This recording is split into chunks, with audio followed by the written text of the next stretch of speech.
एक लो टाइम आया था, काफ़ी बुरा लो टाइम आया था। उस टाइम पे कोई नहीं था साथ में, सब एक पढ़ाई के साथ साथ आपने ये टीचिंग को मैनेज कैसे किया? JEE की जर्नी में लड़का सबसे बड़ी गलती क्या करता है कि उसका सिलेक्शन रह जाता है? Sachin Tiwari is just an average engineer but not an engineer. मुझे मेरा मन NIT रायपुर से बीटेक करने का नहीं था, मेरा हमेशा से मन था हमीरपुर से करने का। सेकेंड ईयर में आता है, मतलब चीज़ें हिट करना स्टार्ट होती हैं, फिर रियलिटी चेक मिलता है। हमेशा बैक ऑफ द माइंड अपने आप को ज़्यादा प्रेफरेंस देना, कंसिस्टेंसी सबसे इंपॉर्टेंट है। आप जो भी कर रहे हो उसमें कंसिस्टेंट रहो। टीचिंग का पैसन आपका आप में कब आया? ही क्रैक्ड जी एडवांस, अभी आई थी बॉम्बे में बात।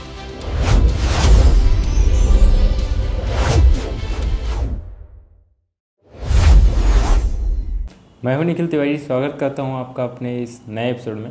आज के इस एपिसोड में हमारे साथ हैं Sachin Tiwari sir. Sachin sir NIT Raipur के केमिकल डिपार्टमेंट के 4th ईयर के स्टूडेंट हैं और इनकी हाल फिलहाल में अनअकैडमी में प्लेसमेंट लगी है। अनअकैडमी में प्लेसमेंट लगी है मतलब एज अ टीचर प्लेसमेंट लगी है।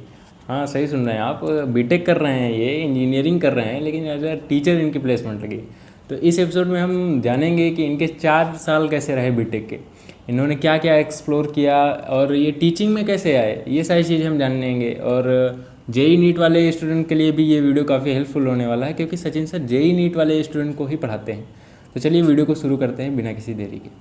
सर, जो लोग ये वीडियो देख रहे हैं उन्हें आप अपने बारे में क्या बताना चाहेंगे कि who is Sachin Tiwari? So who is Sachin Tiwari? Sachin Tiwari is just an average engineer but not an engineer. मुझे इंजीनियरिंग में स्टार्टिंग से ही उतना शौक नहीं था। जैसे मैं NIT रायपुर में केमिकल इंजीनियरिंग 8th सेम में हूँ राइट नाउ, बट अगर मुझसे कोई पूछे केमिकल इंजीनियरिंग के बारे में तो मुझे कुछ नहीं पता है।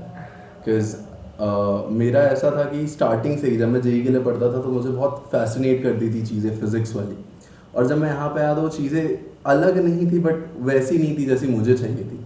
तो वो पर्सपेक्टिव चेंज होते रहा टाइम टाइम टाइम टाइम। फिर एक पॉइंट आया जब मुझे समझ आया नहीं, ये चीज़ मेरे लिए नहीं है। तो सचिन तिवारी बस एक इंजीनियर है कहने के लिए, जो NIT रायपुर में केमिकल इंजीनियरिंग में 8th सेम में है।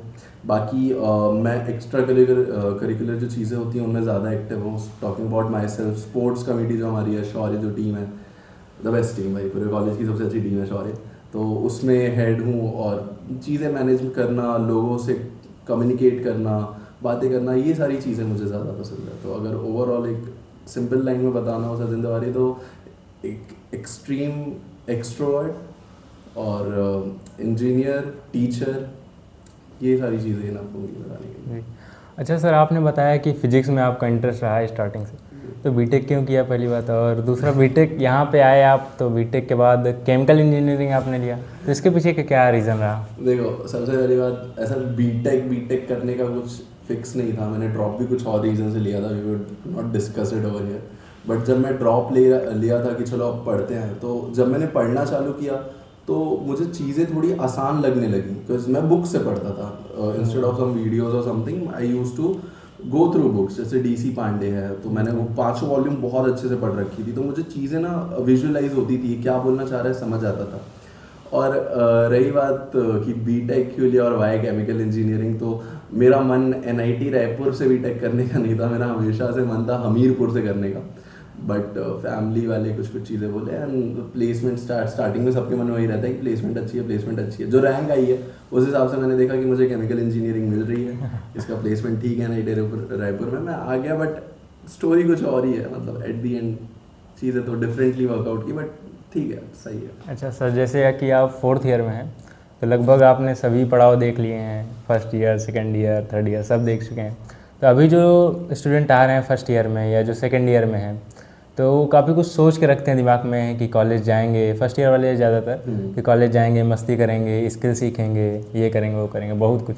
तो उन्हें आप क्या सलाह देना चाहेंगे कि उन्हें कैसे अपना 1st ईयर का निकालना चाहिए?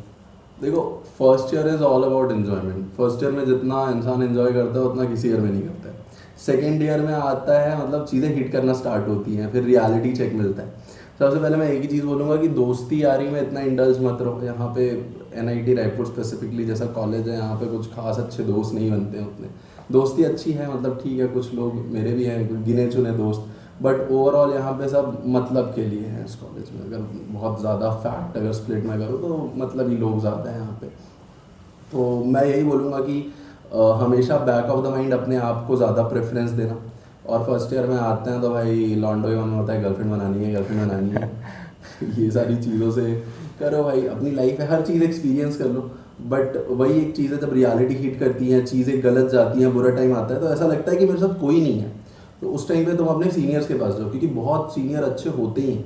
चाहे कोई सीनियर हो यहाँ पे, प्रेफर सीनियर हो, फर्स्ट ईयर की बात करो, सेकेंड ईयर की बात करो, अगर तुमको लगे कि तुम्हारा लो चल रहा है लाइफ में, मतलब काफ़ी कुछ चीज़ें खराब हो रही है, मेरा लो टाइम चल रहा है, तो it's better to go to a senior instead of कोई बैचमेट। तो सीनियर के साथ तुम्हारी जो वाइब बनेगी, मेरे सीनियर्स के साथ थी मेरी, बहुत अच्छा लगता था। मेरे जूनियर्स मेरे साथ बड़े चल रहे हैं, तो ये सारी चीज़ें करनी चाहिए। और स्किल्स की बात करो तो अच्छी बात है, स्टार्टिंग से स्किल डेवलप करो, क्लियर रखो अपने माइंड में कि तुमको करना क्या है। ऐसा ना हो कि आप सेकेंड ईयर में सोच रहे हो ये करूँगा, थर्ड ईयर में सोच रहा हूँ ये करूँगा। अगर आप फिक्स रखोगे एक चीज़ पे तो अच्छे से वर्कआउट करती हैं चीज़ें। और कंसिस्टेंसी सबसे इंपॉर्टेंट है, आप जो भी कर रहे हो उसमें कंसिस्टेंट रहो। जी। तो जैसा कि आपका अभी इंडिया के टॉप कोचिंग इंस्टीट्यूट अनअकैडमी में आपका एज ए टीचर सिलेक्शन हुआ है, हाँ जी। तो आप हमें ये बताएं कि ये टीचिंग का पैसन आपका आप में कब आया, कैसे डेवलप हुआ ये टीचिंग पैसन? देखो मैं बताता हूँ, तो ऐसा है ना कि ये पैशन नहीं कह सकते हैं। जब मैं ड्रॉप ईयर में था तो मेरे पास एक अपॉर्चुनिटी आई थी कि मैं 9-10 के बच्चों को पढ़ा सकता हूँ क्या, तो मुझे लगा कि एक बार ट्राई करते हैं। मेरे अंदर ना स्टार्टिंग से वो स्टेज पे चढ़ के बोलने वाली आदत है। जो मुझे जानते हैं कॉलेज में उनको भी पता है कि मैं माइक लेके हर जगह प्रेजेंट रहता हूँ, तो मेरे अंदर थी वो आदत, तो बचपन से है कि कोई स्टेज फियर नहीं है, कॉन्फिडेंस भरा हुआ है। तो मैंने ऐसे ही ट्राई किया पढ़ाने का, और मैंने जब पढ़ाया तो वो बच्चों को बहुत अच्छा लगा था मेरे ड्रॉप ईयर में। फिर जब मैं यहाँ पे आया था फर्स्ट ईयर में, तो मेरा कोई ऐसा मन में नहीं था कि मैं टीचिंग ही करूँगा। मेरे माइंड में चलती थी कि मैं इंजीनियर करूँगा, ये नॉन कोर कर लूँगा, कोर कर लूँगा, ये सारी चीज़ें जो सबके मन में कर चलती है। बट फर्स्ट ईयर के एंड तक कुछ इश्यूज़ हुए, और जिसकी वजह से मुझे एक लोकल कोचिंग ज्वाइन करनी पड़ी यहाँ पे। मैंने 1 साल वहाँ पे पढ़ाया। उस टाइम पे भी I was not very sure कि मैं टीचिंग ही करूँगा। फिर जब मैंने उस लोकल कोचिंग को छोड़ के होम ट्यूटरिंग स्टार्ट की, तो होम ट्यूटरिंग करते करते मतलब मैं कुछ बच्चों को पढ़ा रहा था, गिने चुने 4-5 लोग जिनको मैं जेई के लिए पढ़ा रहा था। एंड व्हेन इट हैपन कि एक मेरा स्टूडेंट है यहाँ से शंकर नगर से, ही क्रैक्ड जेई एडवांस, अभी आईआईटी बॉम्बे में बात होती है हमारी, अच्छी होती है। तो फिर उस टाइम पे मुझे लगा कि हाँ कि आई कैन डू इट, मेरे से हो सकता है।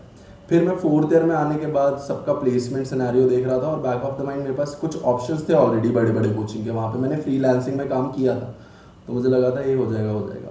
फिर अनअकैडमी के सर मिले मुझे, एक हेड है यहाँ के, मैं नाम डिस्क्लोज नहीं करूँगा, वो मुझे मिले, उनसे मेरी बात हुई, उन्होंने मेरा इंटरव्यू शेड्यूल कराया।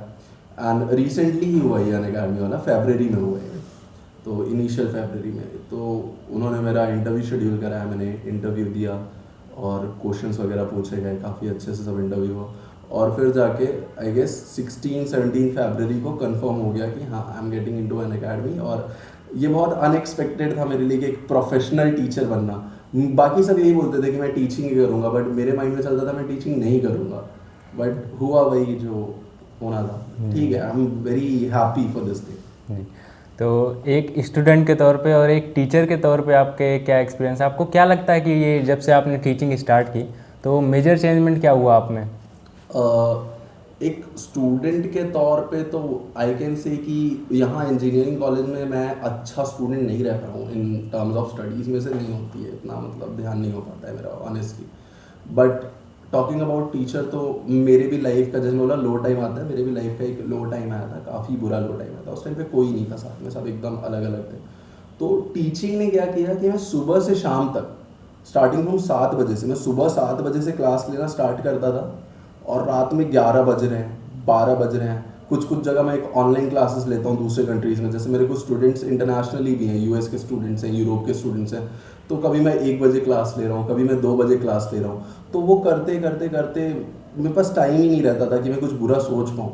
तो टीचिंग ने मुझे एक फेज से निकाला, और मतलब ऑनेस्टली बोलूँ तो कुछ चीज़ें बहुत सीखने की मिली कि अगर मैं खुद को बिजी रखूँ किसी भी चीज़ में, नॉट जस्ट टीचिंग, तो आप कुछ गलत माइंड में नहीं सोचते हो, या बुरा जो आपके साथ चल रहा है वो माइंड में नहीं चलता है। मेरे साथ भी यही हुआ। टीचिंग अगर नहीं होती तो मे बी मेरा माइंड शायद नेगेटिविटी से ही भरा हुआ रहता। जी। तो ये जैसा कि आप इंजीनियरिंग कर रहे हैं, हाँ। तो काफ़ी पढ़ना रहता है, काफ़ी बड़ा सिलेबस रहता है। तो ये कॉलेज के पढ़ाई को लेके, पढ़ाई के साथ साथ आपने ये टीचिंग को मैनेज कैसे किया? मैनेज तो ऑनेस्टली नहीं हो पाया, मतलब मैं एकेडमिकली उतना अच्छा नहीं हो पाया जितने मेरे दोस्त हैं। मतलब मोस्ट ऑफ द दोस्त तो मेरे जैसे ही हैं सब बट कुछ कुछ दोस्त हैं मेरे जो अकेडमिकली बहुत अच्छा किए हैं, वो इसलिए नहीं हो पाया बिकॉज मेरा इंटरेस्ट नहीं था। और जो वास्ट सिलेबस की बात हो रही है इंजीनियरिंग की, व्हाट आई नो, जितना मैंने सीखा है, मैंने जाना है कि अगर आप एक हफ्ते पहले भी एग्जाम के बैठ के ढंग से पढ़ ले, तो एक हफ्ते का 2 दिन पहले भी बैठ के आप पढ़ लेते हो तो अच्छे मार्क्स ला सकते हो आप इंजीनियरिंग में। बट नॉलेज वैसी नहीं मिलेगी जैसा आप चाहते हो। जैसे जेई में it was all about application की, मुझे पढ़ के सीख के अप्लाई करना है, वो यहाँ के इंजीनियरिंग कॉलेज के एग्जाम में से नहीं होगा। और आपको गेट के लिए पढ़ रहे हो, आप ये सब के लिए पढ़ रहे हो, तो आपको एज अ स्टूडेंट पढ़ना पड़ेगा 9 घंटे 10 घंटे जैसे आप जेई के लिए पढ़ते थे। तो मैनेजमेंट मेरा तो यही था कि मैं क्लासेस बहुत मिस करता था, मेरी लो अटेंडेंस हो जाती थी और उसकी वजह से मेरे ग्रेड्स भी कम हुए हैं। बट ओवरऑल एक फैक्टर आ गया था मेरे मन में कि अब मुझे इंजीनियरिंग में अपना स्कोप नहीं दिख रहा है, तो मैं यहाँ पे ही ज़्यादा फोकस था। जी, तो जैसा कि अभी आपने बताया कि इंटरनेशनल मतलब फॉरेन में भी आपके स्टूडेंट हैं, तो ये वाला सफ़र कैसे चालू हुआ, ये इसके बारे में आपको कैसे पता चला? तो ये सब स्टार्ट हुआ था यहाँ के एक होम ट्यूशन से। एक होम ट्यूशन थे, मैं वहाँ पे पढ़ाता था होम ट्यूशन। वहाँ के उनके कुछ कज़न थे जो यूएसए में रहते थे, और उन्होंने बोला कि अगर आप पढ़ा पाओ उनको ऑनलाइन, तो मैंने सोचा कि हाँ ये कर सकते हैं हम। तो मैंने उनको 1 महीने क्लास दी, और इंडियन मैथमेटिक्स का जो मेथड है, मैंने उनको मैथ सिखाया था, नॉट फिजिक्स। वो बच्ची थी 7th-8th स्टैंडर्ड में, she is still like she is my student अभी भी। बट मैंने जब स्टार्टिंग में सिखाया था उनको, तो इतना इजी लगने लगी चीज़ें। जैसे जो हम लोग क्रॉस मल्टीप्लाई करते हैं, इधर से उधर भेजते हैं, उधर भेजे प्लस हो गया, इधर भेजे माइनस हो गया, वो सारे कॉन्सेप्ट वहाँ पे नहीं थे। जब मैंने वो इंग्लिश में उनको एक्सप्लेन किया वो सारी चीज़ें, और जो अप्लाई करना स्टार्ट किया, तो वो एक लोकल इंस्टीट्यूट में मैथ्स पढ़ती थी वो बच्ची वहाँ पर। वहाँ से फिर मुझे कुछ कुछ स्टूडेंट्स अप्रोच करना स्टार्ट किया, और ऐसे मेरा इंटरनेशनल कुछ लिमिटेड स्टूडेंट्स का बिल्डअप हुआ है। तो मेन जो मेरा सोर्स ऑफ इनकम कह सकते हैं, वो वहाँ से आ जाता था। जी, अच्छा सर, अनअकैडमी में अगर जैसे कोई एज ए टीचर सेलेक्ट होना चाहता है, तो कितना टफ रहता है ये इंटरव्यू प्रोसेस और उसका टेस्ट वगैरह जो भी है, पूरा थोड़ा प्रोसेस इसके बारे में बताइए टीचर सिलेक्शन के। नहीं, ऑफ कैंपस की बात करूँ तो इट्स ऑल अबाउट एक्सपीरियंस। जैसे मेरे पास लोकल कोचिंग, होम ट्यूटिंग, ये सब का एक्सपीरियंस था, तो मुझे अप्रोच किया गया था। अगर मैं ऑन कैंपस की बात करूँ तो अनअकैडमी आती है, उसमें अलग अलग राउंड होते हैं। सबसे पहले एक टेस्ट राउंड होता है जिसमें बेसिक जेई मेंस लेवल के क्वेश्चन होते हैं, वहाँ से आप शॉर्टलिस्ट होते हो। उसके बाद एक आपका डेमो राउंड होता है, वहाँ पे आप एक डेमो लेक्चर देते हो, फिर टीचर सेलेक्ट करता है। ये ऑन कैंपस की बात हुई। अगर मैं ऑफ कैंपस की बात करूँ तो ये सारी चीज़ें ऐसी होती हैं कि सबसे पहले आपको वहाँ के जो हेड हैं वो या तो आपको अप्रोच करे, या तो आप उनको अप्रोच करो किसी सोर्स से। फिर आप अपना रेज्यूमे भेजते हैं, रेज्यूमे शॉर्टलिस्ट होकर आपका एक इंटरव्यू रखा जाता है।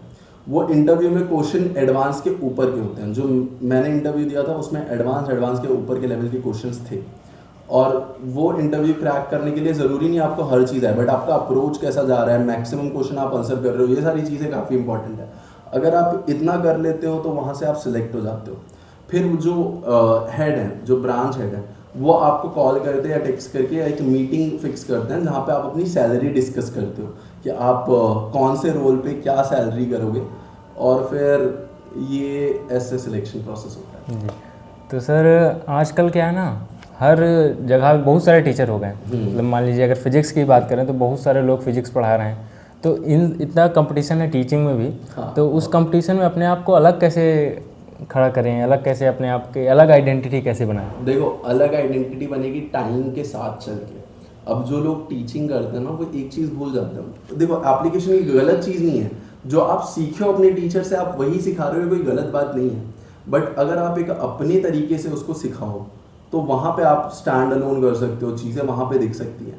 अब जैसे मैं जब किसी बच्चे को पढ़ाता हूँ तो वो सारे मेरे नोट्स होते हैं, वो मेरा तरीका होता है, मेरा एक्सप्लेनेशन होता है, मेरे एग्जाम्पल्स होते हैं, जिसकी वजह से बहुत क्लियर रहता है। और बात आ जाती है टाइम की। अब मैं मेरे जो स्टूडेंट्स हैं उनसे रेजोनेट करके चलता हूँ, उनके प्रॉब्लम से रेजोनेट करके चलता हूँ कि ये तो यंग है, इस टाइम से हम भी निकले हैं, हम बता सकते हैं। बट बाकी के टीचर जिनके मैं नोन में हो, वो बहुत स्पेसिफिकली स्ट्रिक्ट होते हैं, स्टक होते हैं चीज़ों को लेके, तो वो नहीं हो पाता। मेरा बहुत क्लियर रहता है कि मैं थोड़ा लाइटली माहौल रखूँ, बातचीत करके रहूँ, और बच्चा समझने के साथ साथ ये भी समझ पाए कि हाँ, कि I am not just there to teach him but to be with him during all this time. हाँ, अगर इसी को थोड़ा सा और एक्सटेंड करें तो बताइए, टीचर में एक अच्छा टीचर होने के लिए क्या क्वालिटीज़ होनी चाहिए आपके हिसाब से? आपने अभी तक जितने भी लड़कों को पढ़ाया उसको देखते हुए आप बताइए कि क्या क्वालिटीज़ होनी चाहिए कि एक बेहतर टीचर बन सके? देखो, ये सारी चीज़ें सब्जेक्टिव होती है, स्टूडेंट टू स्टूडेंट वेरी करता है। कुछ स्टूडेंट को मैं अच्छा टीचर लगूंगा, कुछ को मैं नहीं लगूंगा। बट अगर मेरे पर्सपेक्टिव में एक अच्छा टीचर होने के लिए यही है कि आप कॉन्फिडेंस होने चाहिए, आप जो चीज़ पढ़ा रहे हैं आपको वो आनी चाहिए। ऐसा ना हो कि आप 1 घंटे पहले या 1 दिन पहले पढ़ के गए और जाके पढ़ा दिया, ऐसा नहीं चलता है। ये चीज़ें बहुत गलत है, क्योंकि अगर फिर आप जो पढ़ाएंगे बच्चा आपसे डाउट भी नहीं पूछेगा। सेकेंड ऑफ ऑल, एक अच्छे टीचर की निशानी ये है कि अगर डाउट उनको भी आने चाहिए। मी बीइंग अ टीचर, मुझे भी डाउट आते हैं कभी कभी क्वेश्चंस में, और तभी आप ग्रो करते हो। अगर एक टीचर किसी को कुछ डाउट आया है और छुपाने के लिए वो गूगल करके आंसर कर दिया, तो यू विल नॉट लर्न यहाँ से। तो ऑनेस्ट होना चाहिए और बहुत क्लियर होना चाहिए, थोड़ा लाइट होना चाहिए बच्चों के साथ। हमेशा स्ट्रिक्ट रहना भी बहुत ज़रूरी नहीं है, बट हमेशा लाइट रहना भी ज़रूरी है। हर चीज़ का बैलेंस होना चाहिए। तो being a good teacher is all about knowledge, honesty और हार्ड वर्क। जी बहुत हार्ड वर्क। जी। तो अगर आप अपने हिसाब से बताइए कि ऑनलाइन टीचिंग और ऑफलाइन टीचिंग में स्टूडेंट के पर्सपेक्टिव से और एज ए टीचर क्या डिफरेंस है, मेजर डिफरेंस क्या है? अगर ऑनलाइन टीचिंग की बात करें और ऑफलाइन टीचिंग की बात करें, तो ऑनलाइन में एक चीज़ काफ़ी अच्छी है। जैसे मैं अगर किसी को ऑनलाइन पढ़ाता हूँ तो टाइम वेस्ट नहीं होता। वेस्ट का मतलब अभी वेस्ट भी ऐसा नहीं कि बर्बाद हो रहा है, मतलब बातें नहीं होती हैं ज़्यादा। पॉइंट टू पॉइंट पढ़ाया गया, पॉइंट टू पॉइंट पढ़ा गया और चीज़ें वहाँ ख़त्म हो जाती है। बट अगर यही मैं बात करूँ ऑफलाइन की, तो बच्चा अपने डाउट पूछता है, कुछ कुछ अपनी अपनी चीज़ें बताता है। तो ये सारी चीज़ें ना एक्स्ट्रा टाइम टेकिंग है बट इम्पॉर्टेंट है। तो अपने पर्क और अपनी मतलब जिस चीज़ का पर्क है उसका दूसरे चीज़ का उतना ही नुकसान भी है। तो अगर मैं ऑनलाइन ट्यूटिंग की बात करूँ तो फिर टाइम मैनेजमेंट अच्छा है, कनेक्टिविटी अच्छी है कि मैं कहीं पे भी पढ़ा सकता हूँ, कभी भी पढ़ा सकता हूँ, कैसे भी पढ़ा सकता हूँ। ऑफलाइन ट्यूटिंग का क्या है कि जाना पड़ेगा और अच्छे से, इट्स ऑल अबाउट प्रेजेंस, कि आप प्रेजेंट कैसे कर रहे हो अपने आप को वाइल टीचिंग, वो भी बहुत ज़रूरी है। उसके साथ साथ टाइम मैनेजमेंट ऑफलाइन में काफ़ी मुश्किल है। तो ये सारी चीज़ें हैं। मतलब अगर ओवरऑल मेरे से पूछा जाए कि ऑफलाइन या ऑनलाइन आप क्या प्रेफर करोगे, मैं ऑफलाइन प्रेफर करूँगा ऑनलाइन के पर्क होने के बाद, बिकॉज वाइब ऑफलाइन में। जी। तो सर अगर जैसे ये कोई वीडियो देख रहा है, कॉलेज गोइंग स्टूडेंट देख रहा है और टीचिंग अच्छा लगता है उसको, पढ़ाना अच्छा लगता है, नॉलेज भी है उसके पास, लेकिन उसको रास्ता नहीं मिल रहा है कि स्टार्ट कैसे करें, कॉलेज का स्टाफ है, तो आप थोड़ा उसके लिए बताइए कि वो कैसे स्टार्ट कर सकता है टीचिंग। देखो मैं अगर बोलूँ कि कैसे स्टार्ट कर सकता है, तो रोम अराउंड यहाँ पे जैसे NIT रायपुर है, कोई भी कॉलेज है, अगल बगल बहुत कोचिंग होती हैं, जो लोकल कोचिंग्स होती हैं, काफ़ी कोचिंग होती है। आप वहाँ घूमो और सामने से अप्रोच करो कि मुझे इंटरेस्ट है आपके पढ़ाने में। एक लोकल कोचिंग वाला आपको हायर कर ही लेगा कोई ना कोई। थोड़ा कम पे मिलता है इनिशियली, ठीक है, पर वो बाद में धीरे धीरे बढ़ जाता है। लॉयल रहो एक कोचिंग के लिए कुछ टाइम तक, फिर आप स्विच करो और ऐसे करके आप टीचिंग में ग्रो कर पाओगे। अगर आप इनिशियली सोचोगे कि मुझे टीचिंग अच्छे से आती है, अगर आपका माइंडसेट ये है कि मुझे हर चीज़ आती है, मुझे ज़्यादा पैसे चाहिए और मुझे हर चीज़ मिल जाना चाहिए, ऐसे नहीं होता है। हर चीज़ में स्ट्रगल है, स्टार्ट करना पड़ता है चीज़ों से। मैंने भी 3000 से स्टार्ट किया कि 3000 पर मंथ, वहाँ से स्टार्ट किए थे। अब धीरे धीरे तो काफ़ी बेटर है। जी। तो जैसा कि आप JEE वाले स्टूडेंट्स को पढ़ा चुके हैं और सिलेक्शन भी दिए हैं आपने, तो आपके हिसाब से ये जो JEE की जर्नी में लड़का सबसे बड़ी गलती क्या करता है कि उसका सिलेक्शन रह जाता है? नॉलेज है उसके पास लेकिन फिर भी सिलेक्शन रह जाता है। मेरे ख्याल से कंसिस्टेंसी सबसे बड़ी गलती है। अगर एक इंसान कंसिस्टेंट है ना, तो उसको पता रहता है, वो सेल्फ अवेयर रहता है कि मेरी क्या गलतियाँ हैं, क्या गलतियाँ नहीं हैं, मैं कहाँ स्ट्रांग हूँ, कहाँ वीक हूँ, टेस्ट दे रहा हूँ, टेस्ट नहीं दे रहा हूँ। कंसिस्टेंट होना चाहिए। ओवर कॉन्फिडेंस में लोग रह जाते हैं। मैं मेरी ही बात कर लूँ, जो मेरा JEE का टाइम था, तो मेरे भी 37-38,000 के आसपास रैंक बनी थी, बट मेरी उससे अच्छी आ सकती थी। मैं भी इनकंसिस्टेंट हो गया था, थोड़ा ओवर कॉन्फिडेंट हो गया था। तो बच्चे यही थोड़ी बहुत गलती करते हैं कि आपको कंसिस्टेंट रहना है। अगर आप कंसिस्टेंट रहोगे चीज़ों को लेके कि मैं ये कर रहा हूँ, वो कर रहा हूँ, ये कर रहा हूँ, ऐसे नहीं चलेगा। अगर आप जो कर रहे हो आप वही करो। आपको ऐसे सब बोलेंगे कि पढ़ाई पढ़ाई कुछ नहीं होता, बट अगर आप JEE के लिए पढ़ रहे हो, बहुत सीरियस हो, आपको पसंद है वो, तो सिर्फ पढ़ाई ही करो उस टाइम पे। कोई एक्स्ट्रा एक्टिविटी की उतना ज़रूरत नहीं है। रात शाम में वॉक कर लिए, थोड़ा चल वल लिया, दैट इज़ इनफ। बाकी आई फील लाइक कि पढ़ो ही पढ़ो। बहुत लोग इस पे ओपिनियन रखेंगे कि नहीं भाई पूरा दिन कैसे पढ़ेगा, बाहर भी काम करना चाहिए। नहीं, बट आई फील लाइक कि अगर आप एक चीज़ के लिए पढ़ रहे हो तो अच्छे से पढ़ो, पूरा अपना 100% उसमें दो। कंसिस्टेंट रहोगे तो चीज़ें हो जाती हैं। जी। अगर मान लीजिए सर किसी ने अभी बोर्ड एग्ज़ाम भी हुए हैं, तो 10th क्वालिफाई किया है, ठीक ठाक फिजिक्स रही है, अब वो 11th में फिजिक्स स्टार्ट करने जा रहा है हाँ। तो उसे किन बातों को ध्यान रखना चाहिए, कैसे फिजिक्स पढ़ना चाहिए? क्योंकि क्या है ना सर, बायो वाले स्टूडेंट्स को खासकर फिजिक्स थोड़ा टफ लगती है। ये इशू है। जितने मेरे नीट के स्टूडेंट्स भी मैंने कुछ पढ़ा है, बहुतों का नहीं हुआ है वो फिजिक्स की वजह से नहीं हुआ है। और जिनका हुआ है उनका फिजिक्स की वजह से ही हुआ है। अब मैं अगर बताऊं फिजिक्स को अप्रोच करने का चीज़ क्या है, तो आप जब फिजिक्स पढ़ना चालू करते हैं तो आपको एक चीज़ के लिए रखनी है, आप चीज़ें याद करने के लिए नहीं पढ़ रहे हैं, आप चीज़ें समझने के लिए पढ़ रहे हैं। अगर आप समझोगे तो फिजिक्स समझ में आएगी। उसके बाद सबका एक ही चीज़ होता है, सर न्यूमेरिकल नहीं बन रहा है, थियोरी तो याद हो गई है। तो physics is not about theory, theory याद थोड़ी करना है, समझना है। अगर आप समझोगे तो आपका न्यूमेरिकल भी बनेगा। अब न्यूमेरिकल नहीं बन रहा है फिर भी कुछ अप्रोच चाहिए, तो मेरा यही बोलना होता है कि पहले एक चैप्टर है उसको आपने अच्छे से पढ़ा, उसमें जो कॉन्सेप्ट है वो पढ़े, जो थियोरम है वो पढ़े, जो लॉज है वो पढ़े, फिर उस लॉज से रिलेटेड आपने कुछ फॉर्मूला पढ़ा, और वो फॉर्मूला पढ़ने के बाद आप क्वेश्चन पढ़े, गिवन इन्फॉर्मेशन दी रहेगी। गिवन इन्फॉर्मेशन से जैसे क्वेश्चन है उसमें वेलोसिटी दिया है, डिस्प्लेसमेंट दिया है, टाइम दिया है, आपने वो तीनों अलग करके निकाल दिया और पूछा है कोई XYZ, फाइनल वेलोसिटी पूछ ली है। फिर आप रिमेंबर करो कि ये सारी चीज़ें हैं और जो पूछा है इसका कोई रिलेशन है किसी फॉर्मूला में। ज़रूरी नहीं है एक ही फॉर्मूला में मिल जाए, हो सकता है कोरिलेट करे कि ये निकाल लूंगा तो वो मिल जाएगा, ये निकाल लूंगा तो वो मिल जाएगा। ये सोच के आपका फिजिक्स अच्छा होगा। तो this is how you approach physics. Sir जैसे जब आप टीचिंग कर रहे थे तो अभी 4th ईयर है आपका 7th सेमेस्टर में आपको जॉब नहीं मिली थी। तो रिस्क तो था, टीचिंग थी और ज़्यादा मतलब जैसा कि आपने बताया कि ज़्यादा आपने एकेडमिक्स में अपने ध्यान भी नहीं दिया। तो डर का माहौल रहा होगा, तो उस टाइम पे आपने अपने आप को कैसे मैनेज किया? अगर बीइंग वेरी ऑनेस्ट तो डर का माहौल नहीं था मेरे अंदर, बिकॉज 6 सेमेस्टर के एंड में ही मेरे पास कुछ बहुत नामचीन कोचिंग थी जिनके लिए मैं नाम नहीं आउट करूँगा, बट बहुत अच्छे कोचिंग थे जिनके लिए मैंने फ्रीलांसिंग टाइप में किया था काम। तो उनके तरफ से ऑफर था कि आप अपनी डिग्री कंप्लीट करोगे तो डायरेक्ट जॉब मिल जाएगी। तो वो बैक ऑफ द माइंड मेरे पास बैकअप मन में चल रहा था, तो मैं बहुत चिल था ये सबको लेके कि प्लेसमेंट हो रहा है नहीं हो रहा है वो बाद में देखी जाएगी, मैं अपना एंजॉय करता हूँ, फर्दर अपना काम करता हूँ, अपने आप पे ध्यान देता हूँ। तो ये सारी चीज़ें लेके मैं सही था। अब मेरा 4th ईयर का जो टीचिंग एक्सपीरियंस है स्पेशली फ्रॉम जनवरी, वो काफ़ी ख़राब हुआ है और मेरे स्टूडेंट्स के लिए भी वो थोड़ा नेगेटिव है। बिकॉज उस टाइम पे एक मेडिकल इशू हुआ था मेरे माउथ से रिलेटेड, गम से रिलेटेड, जिसकी वजह से मैं जहाँ जहाँ पढ़ा रहा था मुझे लास्ट मोमेंट पे बैक ऑफ करना पड़ा है। एक जेई का बच्चा था, एक 12th का बच्चा था, एक और जेई का बच्चा था, तो उनसे बैक ऑफ करना मेरे लिए बहुत ख़राब था। उनको तो ख़राब लगा ही, नेगेटिव रिव्यू मेरा गया ही, बट मेरे लिए भी वो चीज़ें मुश्किल हुई। तो वो 7th सेमेस्टर से ज़्यादा मुश्किल टाइम ये मेरा जनवरी वाला था, जहाँ पे कमेटी का काम भी चल रहा है, हेल्थ इश्यूज़ भी हैं, कोचिंग भी मैनेज करना, वो तीनों चीज़ें मेरे साथ एक साथ मैनेज नहीं हुई थी। जहाँ बहुत सारे गलत रिव्यूज़ मिले, बहुत सारी नेगेटिविटी भी फैली कि एज अ टीचर मेरा मार्केट में। But overall eight this point of time जब अनअकैडमी के साथ मेरा हो गया है कि डन है कि अब मुझे यहाँ पे पढ़ाना है, तो मैंने होम ट्यूशन एकदम ना के बराबर ही कर दिए हैं। 1-2 होम ट्यूशन मैं लेता हूँ जिससे मेरा मंथली वेजर वगैरह निकल जा आराम से। That is. जैसे सर अगर कोई स्टूडेंट है थोड़ा कमज़ोर है पढ़ने में, मतलब वो अपने आप को कमज़ोर समझता है या एवरेज समझता है, तो उससे कैसे आप डील करते हैं?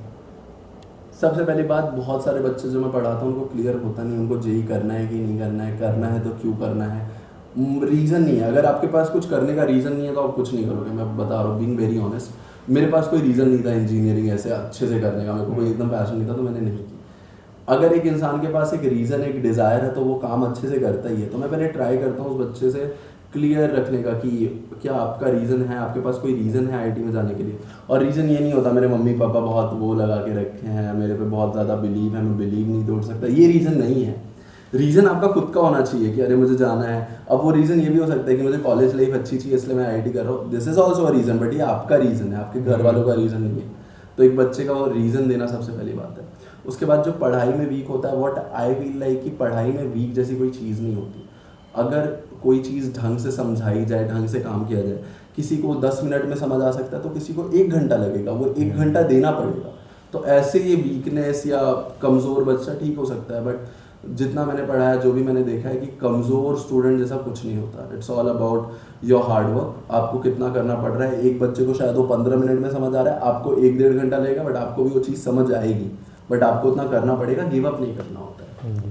सर एक लास्ट चीज़, अगर आपको कॉलेज गोइंग स्टूडेंट और जो स्कूल गोइंग स्टूडेंट हैं, खासकर जो जेई और नीट की तैयारी कर रहे हैं, ये काफ़ी कंपटीशन एग्ज़ाम में, अगर उन्हें कोई सलाह देनी होगी तो वो सलाह क्या होगी? लड़कियों से दूर रहो।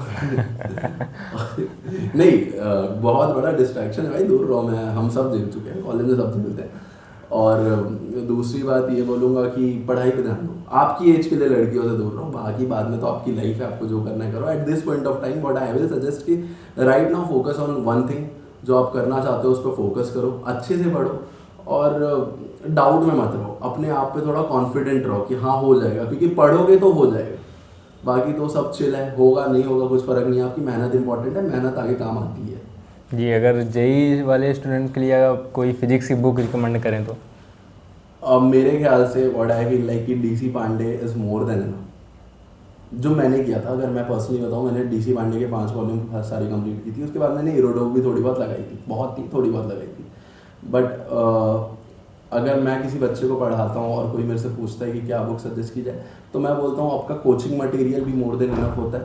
कोचिंग मटेरियल से आप पढ़ लो, वहाँ पे क्वेश्चंस होते हैं। कोचिंग मटेरियल हो गया, और अगर आपको पढ़ना है कि मैं मुझे खुद से पढ़ना है, तो डीसी पांडे जस्ट क्वेश्चन के लिए नहीं है, थ्योरी के लिए, कि आप पढ़ के सीख सकते हो। उसमें जो टाइप प्रॉब्लम होते हैं, टाइप प्रॉब्लम से आप बहुत कुछ सीख सकते हो। तो मेरी all time favourite is DC Pandey. Thank you so much sir ये पॉडकास्ट के लिए। ये बिल्कुल भाई, thank you so much for inviting. काफ़ी प्यारा छोटा सा सेटअप है, और इनिशियल स्टार्ट के लिए काफ़ी सही लगा मुझे, तुम लोग जो कर रहे हो अभी सेकेंड ईयर से ही। तो अच्छा है, गिव अप मत करना, इस पर कंटिन्यू रहना, भले ही कैसा भी हो क्या भी हो, जो चीज़ें कर रहे हो उस पर स्टेबल रहो। भाई thank you so much for inviting. Thank you sir.